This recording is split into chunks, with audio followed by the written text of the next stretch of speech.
As nossas crianças podem sair agora com o presbítero Lucas para o momento delas. Vão ouvir a mesma mensagem com Lucas e a sua turma.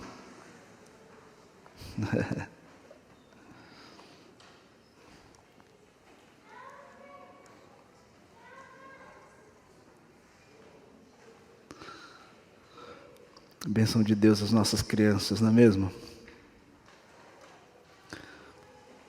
Abra sua Bíblia no livro de Gênesis, capítulo 2. Gênesis, capítulo 2. Faremos a leitura dos versículos de 1 a 3. Gênesis, capítulo 2, os versículos de 1 a 3.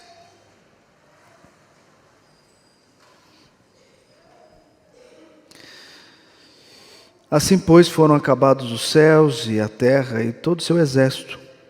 E havendo Deus terminado no dia 7º a sua obra que fizera, descansou nesse dia de toda a sua obra que tinha feito. E abençoou Deus o dia 7º e o santificou, porque nele descansou de toda a obra que, como Criador, fizera. Oremos. Pai querido, acabamos de ler a tua palavra. Todo esse momento de culto, nós estávamos prestando adoração ao Senhor, para agora ouvir o Senhor falar conosco. Edifica a nossa vida através do teu servo, instrumentalizando o mesmo para ser boca do Senhor, voz do Senhor, ao expor a tua palavra. É a nossa oração em nome de Jesus. Amém. Queridos, nós às vezes queremos controlar o tempo para conseguir dentro do tempo cumprir com todas as nossas demandas, não é mesmo? Quantas coisas nós temos para fazer, quantas obrigações nós assumimos, e às vezes nós não conseguimos cumprir todas dentro do tempo. E a conclusão que muitas vezes nós chegamos, talvez seja uma conclusão até que um certo cantor uma vez disse: o tempo não para. Não para, não. Não para. E por que o tempo não para? Porque o tempo não está no nosso controle, mas no controle daquele que criou o tempo. Mas dentro do tempo eu posso sim dar conta de todos os afazeres. A questão é como eu estou vivendo no tempo. Como eu estou trabalhando no tempo. E como eu estou descansando dentro do tempo. Porque se eu não entender isso, pode ser que no final o resultado que eu venha colher seja apenas canseira e enfado. O que você tem colhido em seu trabalho? Descanso ou canseira e enfado? O texto de Gênesis vai nos ajudar a entender isso. Princípios estabelecidos desde a criação sobre o trabalho como criação de Deus e o descanso como habitação de Deus. E eu quero caminhar com vocês aqui, seguindo essa sequência de exposições no livro de Gênesis, entendendo e vendo o que Deus fala conosco a respeito disso nesses 3 versículos. Nós já falamos um pouquinho do contexto de Gênesis, importante nós lembrarmos que Moisés escreve essas palavras para um povo, mais ou menos aí em 1500, 1200 a.C., que estava provavelmente saindo do Egito para a terra prometida, a terra de Canaã. Esse povo precisava ter em mãos um relato fidedigno do Criador, daquilo que o Senhor fez, e como Ele fez, e por que Ele fez. Isso por quê? Porque existia, para onde eles estavam indo, muitas filosofias ou conceitos ou teorias de outros que criaram o universo. Eles precisavam entender que quem é o Criador? É o Deus que mandou as 10 pragas no Egito, que é o Deus que sustentou aquele povo durante os 400 anos, é o Deus que suscitou Moisés para tirar esse povo dali para a terra prometida. Eles precisavam entender que tudo isso provinha de um Deus vivo e verdadeiro. Então Moisés escreve esses relatos para deixar isso muito claro, para que eles entendessem quem é Deus. E o capítulo 1, ele não termina no verso 31. Para nós aqui sim, mas no texto hebraico, a ideia tratada vai do versículo 1 do primeiro capítulo até aqui o versículo 3 do segundo capítulo. Às vezes, o Red até pontuou isso para nós no domingo passado, às vezes as divisões que a sociedade bíblica faz não nos ajuda muito. Então, a primeira parte que fala da criação começa no versículo 1 do capítulo 1 e termina aqui no capítulo 2, versículo 3. E é importante nós entendermos essa estrutura, porque dentro dessa estrutura, o que nós temos aqui na narrativa? O primeiro versículo, ele começa trazendo para nós um problema. Trazendo para nós aqui no versículo 1 e 2, um problema existente. Fala que existe um Deus que vai criar, mas vai criar algo porque a terra existente estava sem forma e vazia, não tinha conteúdo. E a partir do verso, então, 3 até o 31, nós temos Deus resolvendo esse problema, resolvendo esse conflito, nos 6 dias, dando forma ao vazio. E agora, no capítulo 2, versículos 1 a 3, esse conflito, esse problema termina. E Deus fala sobre descanso. E diz o texto que Deus, então, descansou da obra que fizeram.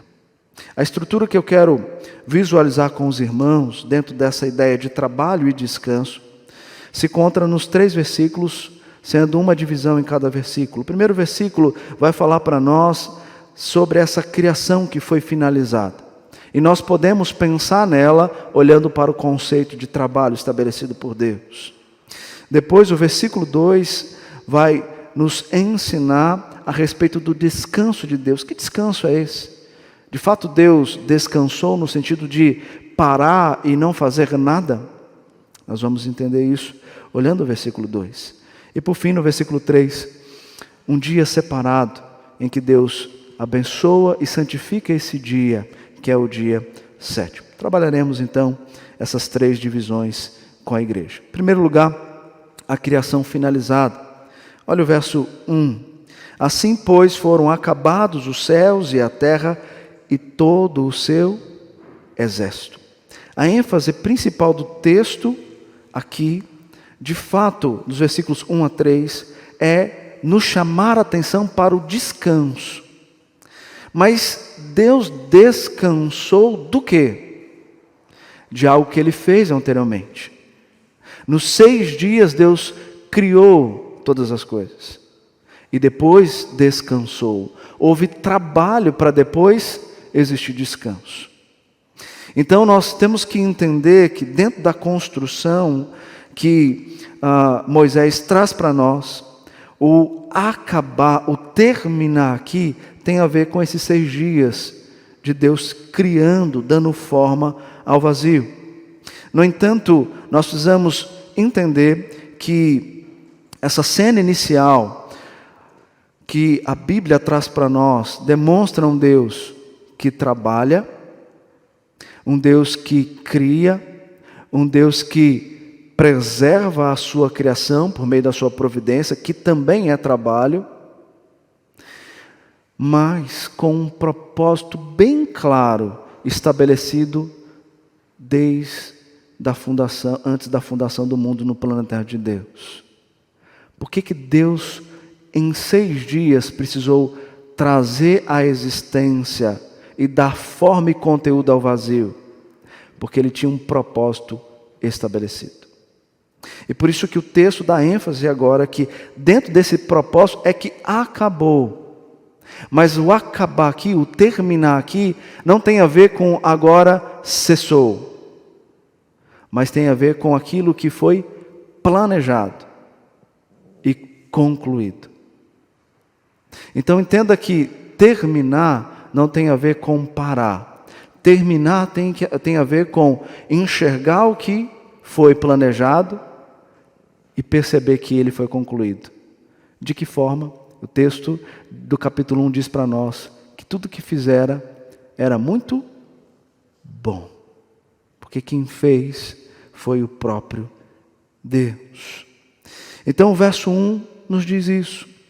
E é importante nós pensarmos nesse conceito de acabar, de terminar, de concluir, porque quando nós olhamos nos 6 dias, no último Deus vai criar o homem para compor a estrutura que ele havia feito. E qual é a ordem que Deus estabelece para o homem? A ordem que Deus estabelece para o homem não era para ele agora ficar de boa na lagoa. Pelo contrário, agora era para ele cultivar e guardar o jardim. Mas não só isso. Eu sei que vocês ainda estão pensando na pregação passada. Multiplicar. Multiplicar. Não é, Ivan e Cecília? Multiplicar. Deus dá a eles ordem de trabalho. E o multiplicar aqui também tem a ver com o trabalho. Então veja que Deus, ele cria uma estrutura, coloca o homem para ser o seu representante, homem criado à imagem e semelhança de Deus, para que o trabalho não cesse. Ele vai continuar, mas agora ele vai continuar com os representantes. Vai continuar agora com Adão e Eva. Perceba que trabalhar é de Deus, é para Deus, glorifica a Deus, foi criado por Deus. Por isso, esse conceito de trabalho danifica o homem é um conceito mundano, porque bíblico, o trabalho dignifica, porque o trabalho é para a glória de Deus. Por isso que no capítulo 3, nós percebemos que o mandato criacional de Deus, na ordem do trabalhar, ele permanece. Deus vai trazer a maldição sobre a terra, sobre o homem no sentido do que ele vai ter que fazer para conseguir o alimento, mas a bênção é o trabalho. O suar para conseguir o alimento é maldição por conta da queda. Mas agora o trabalho é a bênção de Deus, pois através do trabalho o alimento chega em nossas casas.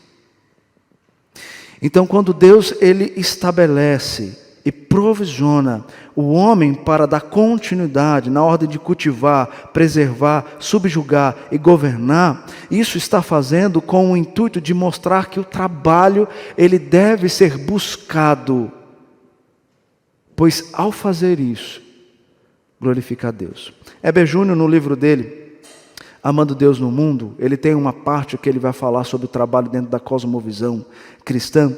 Ele diz o seguinte: trabalho não é apenas algo que fazemos, mas diz respeito a quem somos enquanto imagem de Deus. Vou repetir. Trabalhar não é apenas algo que fazemos, mas diz respeito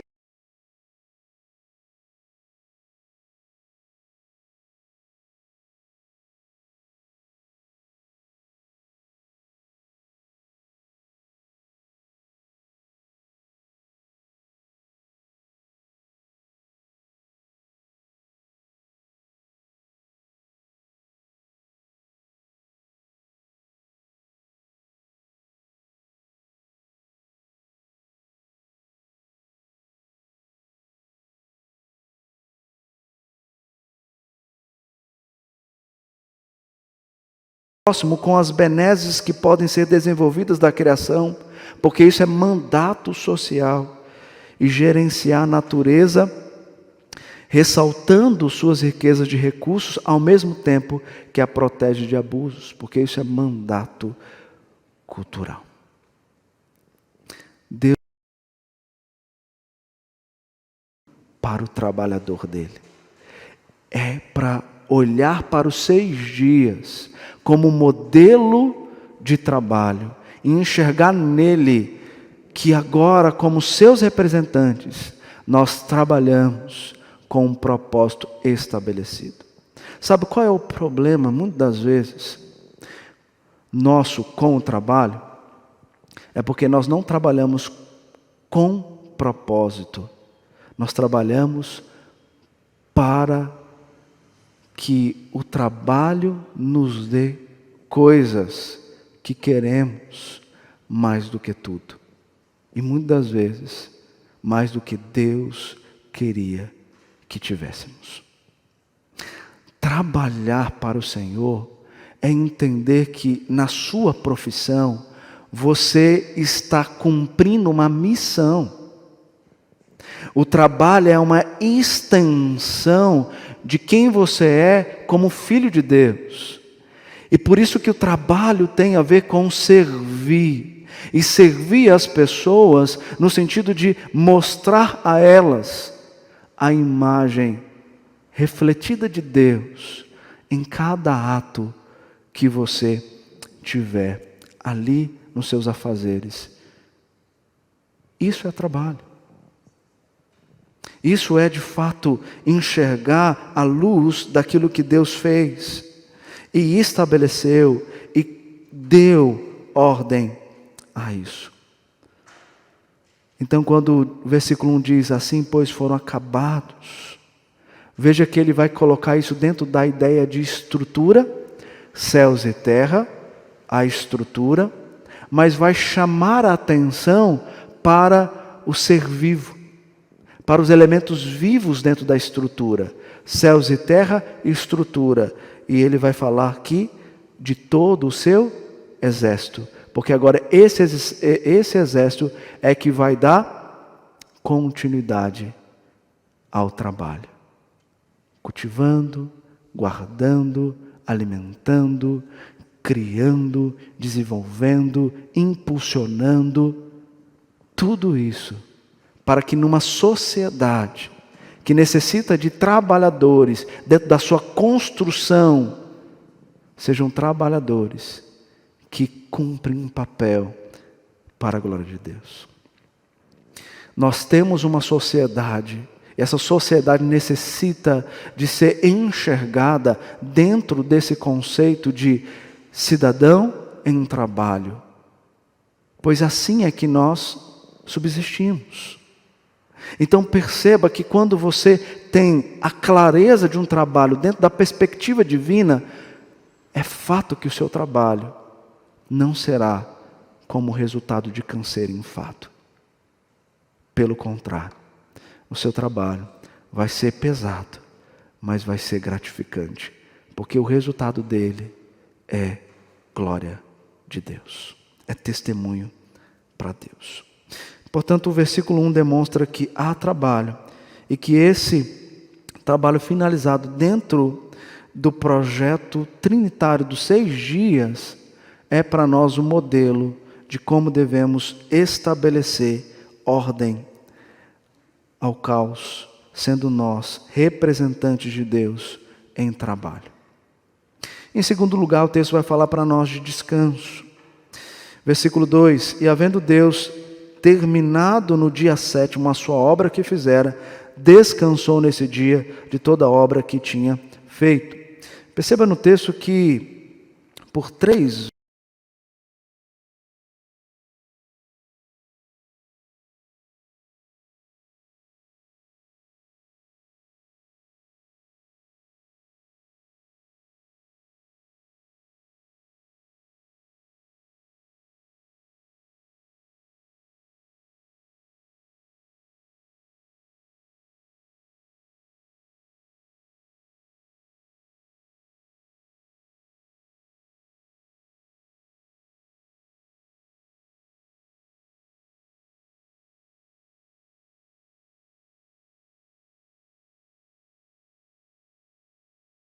da perfeição de Deus, ou seja, aponta para a ideia de completude, a ideia do que foi feito foi perfeito.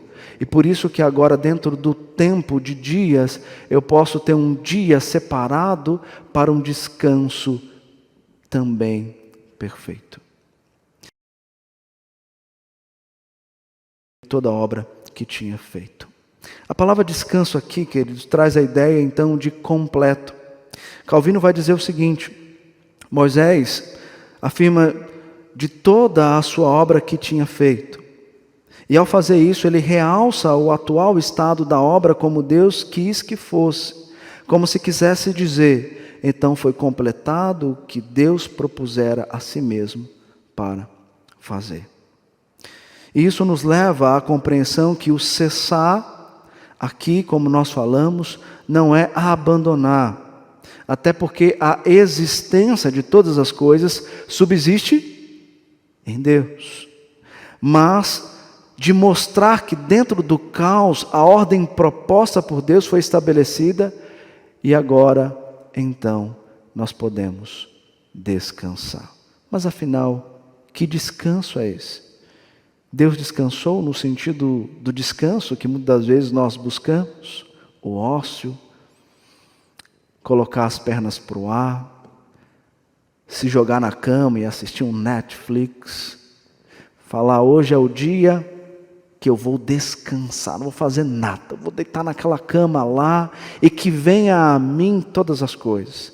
E se você tem filho, que beleza, eles vão trazer para mim as coisas enquanto eu fico lá descansando. Filho, traz água, papai.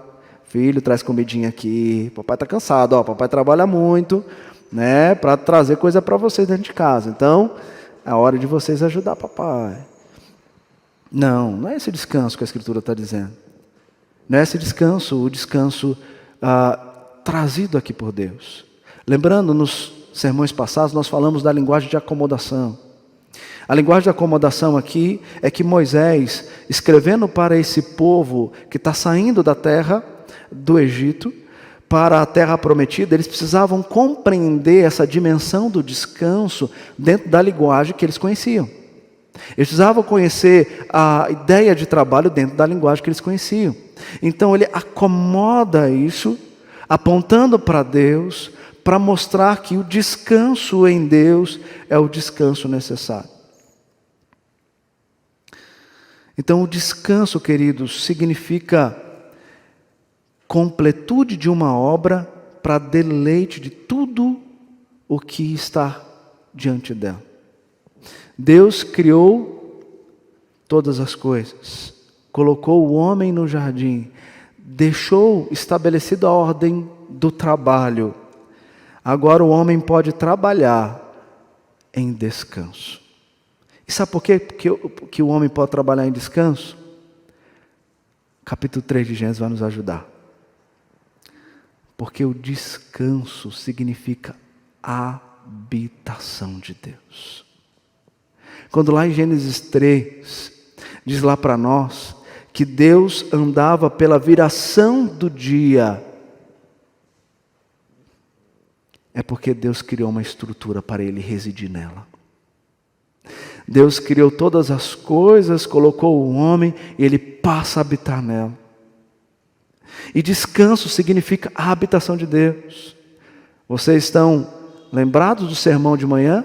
Salmo 91,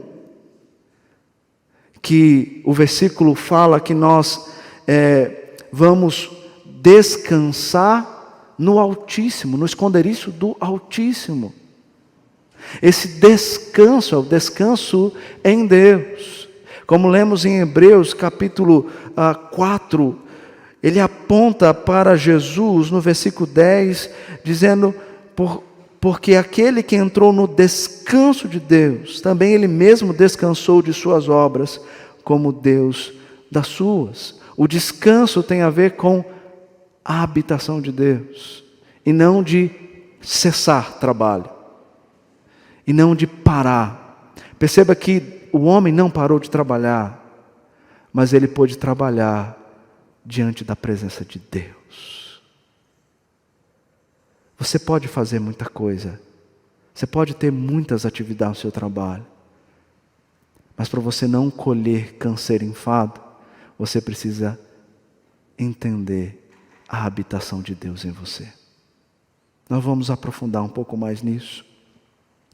Mas o descanso aqui é descanso de nossos labores, mas no sentido de, não só físico e emocional, mas no sentido de carência espiritual. nós carecemos da presença de Deus, nós precisamos da presença de Deus, é necessidade a presença de Deus para então podermos descansar. Mas esse descanso também é propósito, ele não é algo sem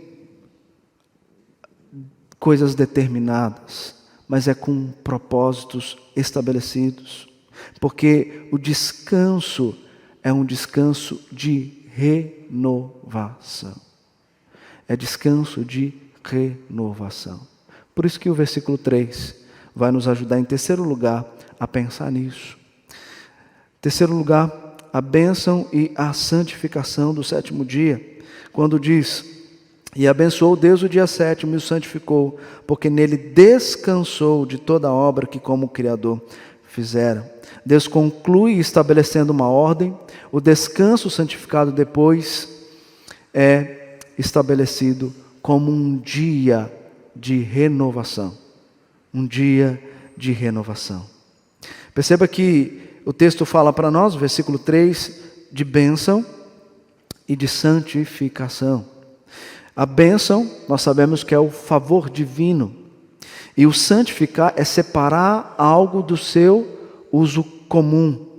Deus escolhe um dia da semana e o separa dos demais para uso especial. A bênção, conforme diz Calvino, comentando esse versículo, nada mais é que uma solene consagração pela qual Deus reivindica para si as meditações e ocupações dos homens no sétimo dia. Foi escolhido para, em propósito, suprir o que estava faltando na meditação diária. E esse santo aqui, porque separa os homens das suas ocupações ordinárias, para que se dediquem inteiramente a Deus. Mesmo após a queda, Deus permaneceu com o dia do descanso. Êxodo capítulo 20, os versículos de 8 a 11 nos diz: lembra-te do dia de sábado para o santificar. 6 dias trabalharás e farás toda a tua obra, mas o sétimo dia é o sábado do Senhor teu Deus. Não farás nenhum trabalho, nem tu, nem o teu filho, nem a tua filha, nem o teu servo, nem a tua serva, nem o teu animal, nem o forasteiro das tuas portas para dentro, porque 6 dias fez o Senhor os céus e a terra, o mar e tudo o que neles há. E ao sétimo dia descansou. Por isso o Senhor abençoou o dia de sábado e o santificou. Marcos 2, versículo 27, vai falar para nós que o sábado foi feito para o homem. Então, o sábado separado, abençoado e santificado é para essa renovação do Espírito, para podermos entrar no caos dos 6 dias descansados. Então, queridos, nós precisamos entender que o domingo, que agora é estabelecido no lugar do sábado, na nova aliança, através de Cristo Jesus, por meio da sua ressurreição, o domingo reservado para culto a Deus, é domingo de renovo. E por que é o primeiro dia da semana? Porque no primeiro dia da semana eu busco alimento para os demais, eu poder, digerindo esse alimento, conseguir encarar as dificuldades deste mundo caído. É fato que um domingo festivo como o nosso, chega no final do dia, a gente está com sono, cansado, mas cansado no corpo, porque a alma, há refrigério. Há refrigério. Principalmente se eu consigo, sentado aí, prestar atenção em tudo que foi dito. De tal maneira que eu carrego isso para a minha semana. Agora, se eu não consigo fazer isso, eu vou ainda colher câncer enfado. O grande problema dos nossos crentes é que confiam demais na memória. Ao invés de aproveitar o tempo de alimento para digerir cada ponto, anotando tudo o que o sermão está apontando na pregação da manhã, na escola dominical, na pregação da noite, para que durante a semana eu possa visitar aquelas anotações e lembrar, olha, isso que eu estou vivendo, eu aprendi como lidar, porque eu, no primeiro dia, recebi o alimento para agora conseguir trabalhar com propósito. Mas nós não fazemos isso, né? Nós ficamos aqui, né, olhando para o pastor confia que vocês estão aprendendo, né? Mas às vezes, se eu te procurar na terça-feira, a segunda ainda dá uma chanchinha, né? Mas na terça-feira, e perguntar para você, qual foi o sermão do reverendo Sérgio domingo de manhã? O que ele falou? Será que você vai conseguir lembrar? Veja, nós precisamos entender que o domingo é um tempo de adoração, comunhão, mas de preparo nessa renovação. Ou seja, para que eu possa trabalhar muito, mas sentir descansado no final do dia, eu preciso estar conectado na habitação, em Cristo. Porque senão, eu vou cansar. Sem alimento, eu canso. Por que nós constantemente temos falado para vocês? Vocês precisam fazer devocional. Todos os dias a devocional tem que estar ativa. E eu sou daquele que insisto que tem que ser no primeiro horário do dia. E aqui eu me baseio também.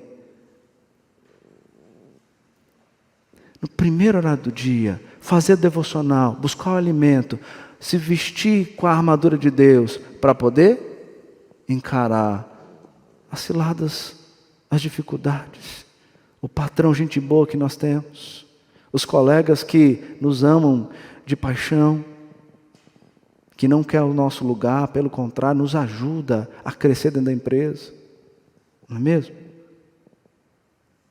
Agora, se eu vou para lá, sem a armadura de Deus, sou presa fácil do inimigo. Eu vou sucumbir mesmo. Eu vou cansar mesmo. Ao ponto de dizer, não aguento mais. Vou melhorar o meu LinkedIn para ver se eu consigo um outro trabalho. Consegue. Mas continua na mesma. Por quê? Porque o problema não está no trabalho, mas no trabalhador. Porque o trabalhador não está trabalhando dentro do propósito estabelecido por Deus e descansando naquele que habita em você. Nós estamos fazendo exposições também de Efésios, nos cursos da manhã. E Efésios capítulo 2 fala para nós pregamos isso, que nós somos templo do Espírito Santo. Não é mesmo? Nós somos templo do Espírito Santo. Então, a habitação. Perceba, queridos, no Antigo Testamento, Deus, então, habita aqui. Após criar o Éden, Ele passa a habitar.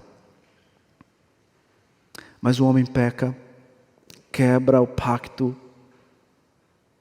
Deus estabelece um outro lugar para Ele habitar, tabernáculo. Depois do tabernáculo, Deus estabelece o templo. E depois do templo, Deus estabelece qual lugar para a sua morada, para a sua habitação? Esse templo. Nós somos o templo. O Espírito habita. Agora, mais do que nunca, nós temos como entender esse alimento. E baseado nesse alimento, viver os nossos dias. Porque o Espírito habita em nós. Descanso não é ficar sem fazer nada. Descanso é estar na presença daquele que alimenta a minha alma. Isso é descanso. Queridos, Bruce Waltke que vai dizer algo muito interessante ao olhar para essa transição dos 6 dias e do dia 7º. Ele diz: nos primeiros 6 dias subjuga-se espaço, no 7º santifica-se tempo. Esse dia é abençoado para refrigério da terra. Ele convoca a humanidade a imitar o padrão de trabalho e descanso do rei e assim confessar o senhorio de Deus e sua consagração a ele. Isso é descanso. Concluo, queridos, chamando a atenção para essa ideia de habitação. O Salmo 132, como nós lemos, o versículo 7, 8 e depois os versículos 13 e 16 nos chama a atenção para isso. Entremos na sua morada, adoremos diante do estrado de seus pés. Levanta-te, Senhor, e entra no lugar do teu repouso, tu e a arca do teu poder. Pois o Senhor escolheu Sião, preferiu-se por sua morada, dizendo: este é para sempre o lugar do meu repouso. Aqui habitarei, pois este é o meu desejo. Abençoarei com abundância o seu mantimento, e de pão fartarei os seus pobres. Vestirei de salvação os seus sacerdotes, e de júbilo exultarão os seus fiéis. O texto fala do templo, lugar que Deus habitava. Nós temos a habitação de Deus, o alimento diário, pão da vida, nós temos em nós. O que nós precisamos fazer é andar no Espírito, é andar em Jesus, é fazer a vontade de Deus. E essa habitação e esse descanso, como o reverendo Sérgio falou na liturgia, aponta para algo mais sublime ainda, que é o descanso na eternidade. Não o descanso eterno, porque isso pode ser morte eterna. Morte eterna nós não passamos, né? Mas é o descanso na eternidade. Veja que entre ali o já e ainda não, nós crentes em Cristo já desfrutamos de descanso, que será pleno e completo no descanso do céu. Então não há desculpa para os muitos afazeres, como algo que cansa, que traz coisas ruins.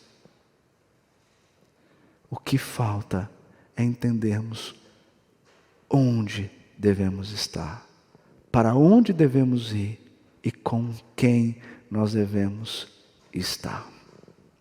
É isso. Então, queridos, perceba que o conceito de trabalho, descanso, estabelecido por Deus, que é diferente aqui do que muitas vezes nós estamos habituados a entender. Jesus foi, inclusive, perseguido pelos fariseus, porque no sábado, ele estava trabalhando. No sábado curando, no sábado caminhando com os discípulos, no sábado dando alimento, no sábado fazendo a obra. E os fariseus dizendo: blasfêmia, quem é esse? Por que ele está fazendo isso? Ele está quebrando a lei. Mas nós sabemos que Jesus não quebrou a lei, ele cumpriu a lei, e ele mostrou que nós trabalhamos, porque todos os dias nós temos morada nele. E todos os dias nós podemos entender o conceito do trabalho na dimensão do descanso, porque o descanso tem a ver com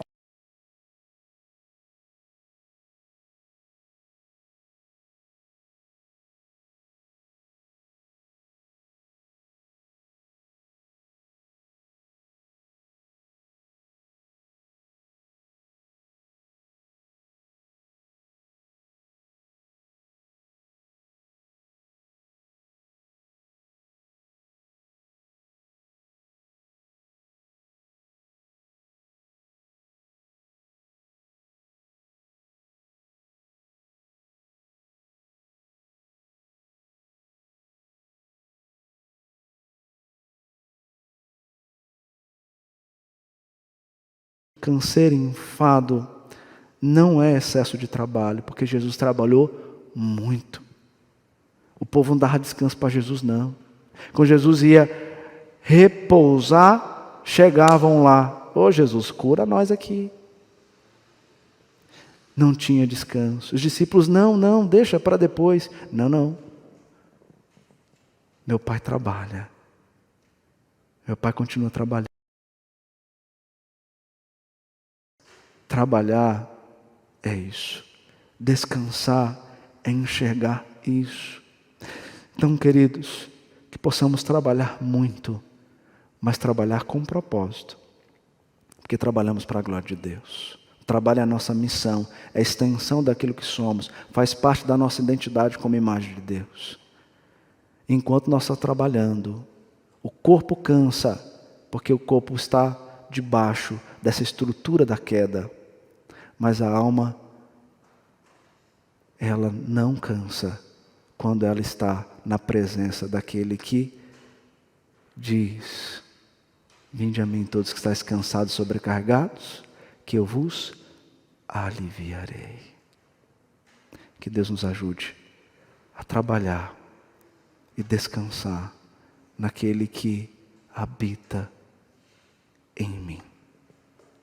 Amém? Muito obrigado por nos acompanhar até o final desse vídeo. Para receber mais reflexões e ficar por dentro dos próximos conteúdos, te convidamos a seguir as nossas redes sociais que estão na descrição. Alguns vídeos aparecerão na tela, caso queira continuar nos assistindo. Abraço e até a próxima!